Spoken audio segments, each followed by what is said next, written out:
Welcome back to my channel Mou blogs. তোমরা কেমন আছো সবাই? আশা করি ভালো আছো, আমিও ভালো আছি। তো চলো ভিডিওটা স্টার্ট করা যায়। তো সকাল সকাল ঝাড় দিতে লেগে গেছি, কারণ কি বলো তো, আমাকে তাড়াতাড়ি কাজগুলো সেরতে হবে, মা বাড়িতে নেই তার জন্য।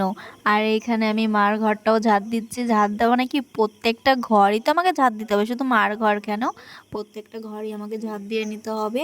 আর দোকান ঘরটাও, কারণ মা তো এখন নেই, তো দোকান ঘরের কাজগুলো আমাকে সামলাতে হবে। তো দোকান ঘরের সব কাজ সামলিয়ে টামলিয়ে এখন এসেছি চা বানাতে, কারণ বাবাকে এখন চা দিতে হবে। আর দোকান ঘরের কাজগুলো আমি তোমাদের দেখাতে পারলাম না, কারণ বাবা বসেছিল, বাবা তো ভিডিও বানানো পছন্দ করে না, তার জন্য আমি আর ওই দোকান ঘরের ভিডিওটা করিনি।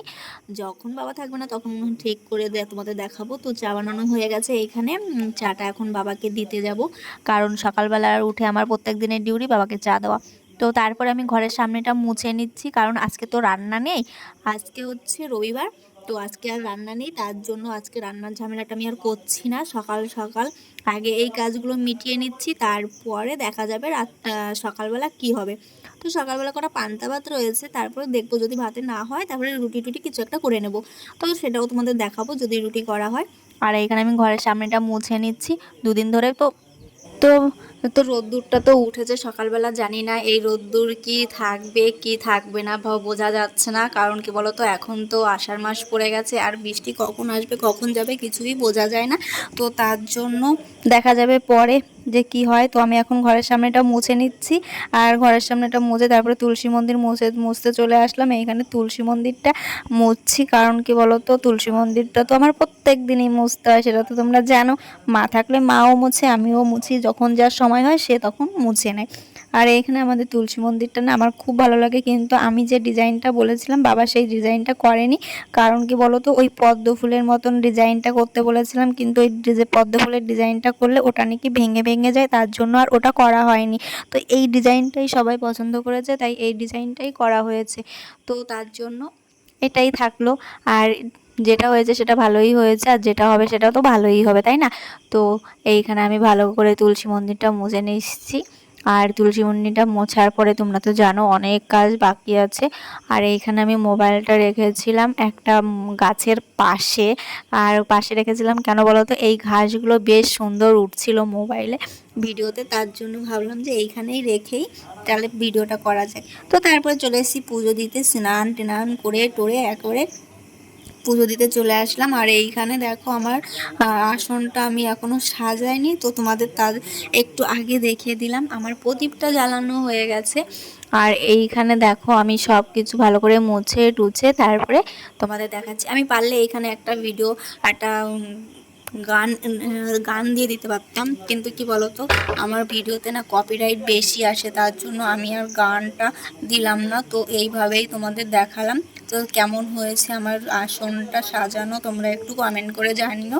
আর এইভাবেই আমি আসনটা সাজাই সবসময়, যেহেতু মাই পুজো দেয়, আমার পুজো দেওয়াটা খুব কমই পড়ে।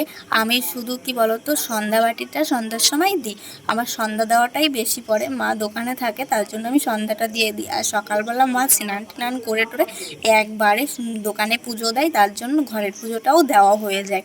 আর আমি সন্ধ্যার সময় সন্ধ্যাটা দিয়ে দিই। তো মিলেমিশে করি কাজ, হারি যেতে নাহিলাস, তাই না বলো? এই কথাটা যেরকম সত্য, সেরকম বাস্তবেও আমরা একই রকম করি, মিলেমিশে কাজ করি। তো এই জিনিসটা ভালো, শাশুড়ি বৌমা যদি মিলেমিশে থাকে সেই সংসারে কোনো সময় অশান্তি হয় না, এটা আমি বিশ্বাস করি।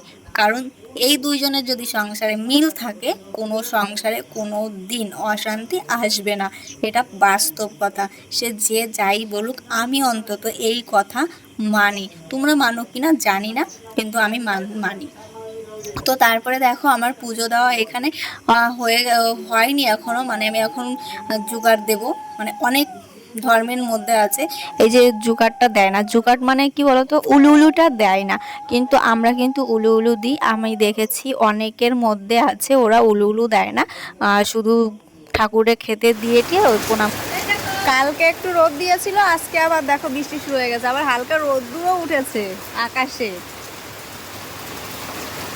আর এই দেখো ছেলে এই যে খেলছে বসে বসে। আর এখন বৃষ্টি হচ্ছে, আকাশে একটু হালকা রোদ্দুরও আছে। হ্যাঁ, আর বৃষ্টি শুরু হয়ে গেছে, আর আমি হচ্ছে ভাত খাচ্ছি। চলো দেখাচ্ছি, পান্তা ভাত খাচ্ছি। পান্তা ভাত দিয়ে মাংস দিয়ে বেশ ভালোই মজা লাগে। দেখো তো বাসি মাংস আর হচ্ছে পান্তা ভাত, সেই টেস্টি লাগে। চলো খাওয়া দাওয়া করি। অবস্থা দেখো বৃষ্টির মধ্যে, ফার্স্ট টাইম আমার ছেলে যে বৃষ্টিতে ভিজে ভিজে স্নান করছে, কতটা খুশি হচ্ছে দেখো, কতটা খুশি। বাবা প্যান্টটা তো ভীষণ পরিমাণে কাদা লেগে গেল বাবা। হুম ও কি বাবা, এবার উঠে যাও, ঠান্ডা লেগে যাবে। কোনোদিন বৃষ্টিতে স্নান করো নাই কিন্তু।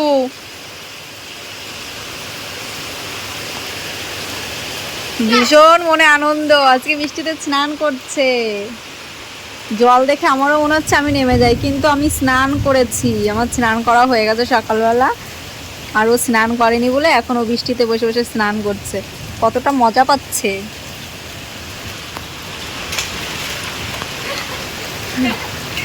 ওই নাচটা নাচো তো অরিস, নাচো নাচো নাচো। তারপর বৃষ্টির পরে একটু রৌদ্র উঠেছে, তাই ভাবলাম যাই, রৌদ্রটা যখন উঠেছে তখন একটু ছাদেই মেলে দিয়ে আসি। রৌদ্র মানে কি বলতো, হালকা তাপ বেরিয়েছে, সেই ভাবলাম ঘরে জামা কাপড় রয়েছে ভিজে, তাই আমি একটু ছাদে একটু রোদ্দুরের তাপ বেরিয়েছে, তাই একটু ছাদে জামা কাপড়গুলো দিয়ে গেলাম, নাহলে জামা কাপড়গুলো না একটু কেমন একটু গন্ধ গন্ধ হয়ে যাবে। তার জন্য জামা কাপড়গুলো ছাদে দিয়ে গেলাম। নিচে অতটা তাপ নেই, তাই ছাদে তাপ আছে রোদ্দুরের, তাই দিয়ে গেলাম। সকালবেলা কি বৃষ্টি, আর এখন আবার রোদ্দুর উঠে গেছে, আর সেরকম গরম, ভীষণ গরম পড়েছে। যেরকম বৃষ্টি হচ্ছে সেরকম গরম দিচ্ছে। তো চলো নিচে যাই, আবার বৃষ্টি হলে আবার জামা কাপড়গুলো কিনতে হবে।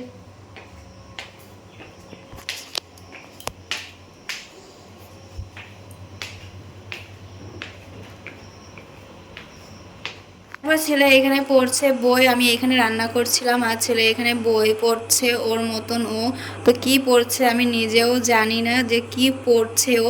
তারপরে বিকেলবেলা দেখো আমি এখন একটু উঠোনটা ঝাড় দেবো, কারণ আমরা দুপুরবেলা খাওয়া দাওয়া করে একটু ঘুমিয়েছিলাম, তো ঘুমিয়ে টুমিয়ে উঠে তারপরে একটু উঠোনটা ঝাড় দেবো। ঝাড় দিতে হয় কি বলো তো, উঠোনে কিছুই নেই তবুও একটু ঝাড় দিতে হয়, যে বিকেলবেলা সবার ঘর বাড়ি ঝাড় দেয়, তোমরা জানো যে পরিষ্কার করার জন্য। তা বৃষ্টি হয়েছিল, তাই ভাবলাম যে উঠোনটা কি ঝাড় দেবো, পাতাও নেই, তা হালকা করে একটু উঠোনটা ঝাড় দিয়ে নিলাম, যেহেতু আমার সামনেও ঝাড় দেওয়া লাগবে, মানে আমাদের দোকানের সামনে, তাই উঠোনটাও একটু ঝাড় দিয়ে নিচ্ছি। তো বেশি কিছুই নেই, হালকা করে একটু ঝাড় দিয়ে নিচ্ছি, কারণ আমাদের উঠোনে তো কোনো গাছপালাই নেই, তোমরা তো দেখেছো।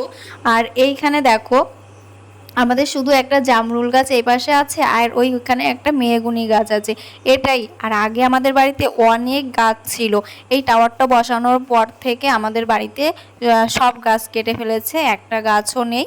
আর কি বলতো, আগে অনেক গাছ ছিল, অনেক লেবু গাছ ছিল, মেহগুনি গাছ ছিল, আম গাছ ছিল, সেইগুলো সব কেটে ফেলেছে এই টাওয়ারটার জন্য। এই টাওয়ারটা বসানোর পর থেকেই এইটাই হয়েছে।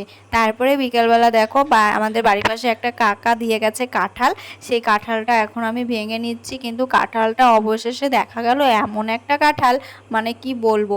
তারপরে রাত্রেবেলা আমি রান্না করছি ডিম, আর ডিম রান্না করছি কেন, দুপুরবেলা তো একটু অন্যরকম খাওয়া হয়েছে, তাই ভাবলাম একটু ডিম রান্না করে নিই। তো চলো গাইজ, ভিডিওটা আর বড় করছি না, ভিডিওটা যদি ভালো লাগে লাইক কমেন্ট চ্যানেল সাবস্ক্রাইব করে দিও, যারা ফেসবুক থেকে দেখছো তারা ফলো করে নিও, আর নেক্সট ভিডিওর জন্য অপেক্ষা করো। আর ততক্ষণ ভালো থেকো, সুস্থ থেকো, সবাই সবার পাশে থেকো। আর এই দেখো আমার ছেলে কিভাবে বসেছে, মনে হচ্ছে স্পাইডারম্যান হয়ে বসে আছে, কারণ ও স্পাইডারম্যান খুব ভালোবাসে ওকে, মানে ও ভালোবাসে স্পাইডারম্যানকে। তো চলো সবাই ভালো থেকো, সুস্থ থেকো, টাটা।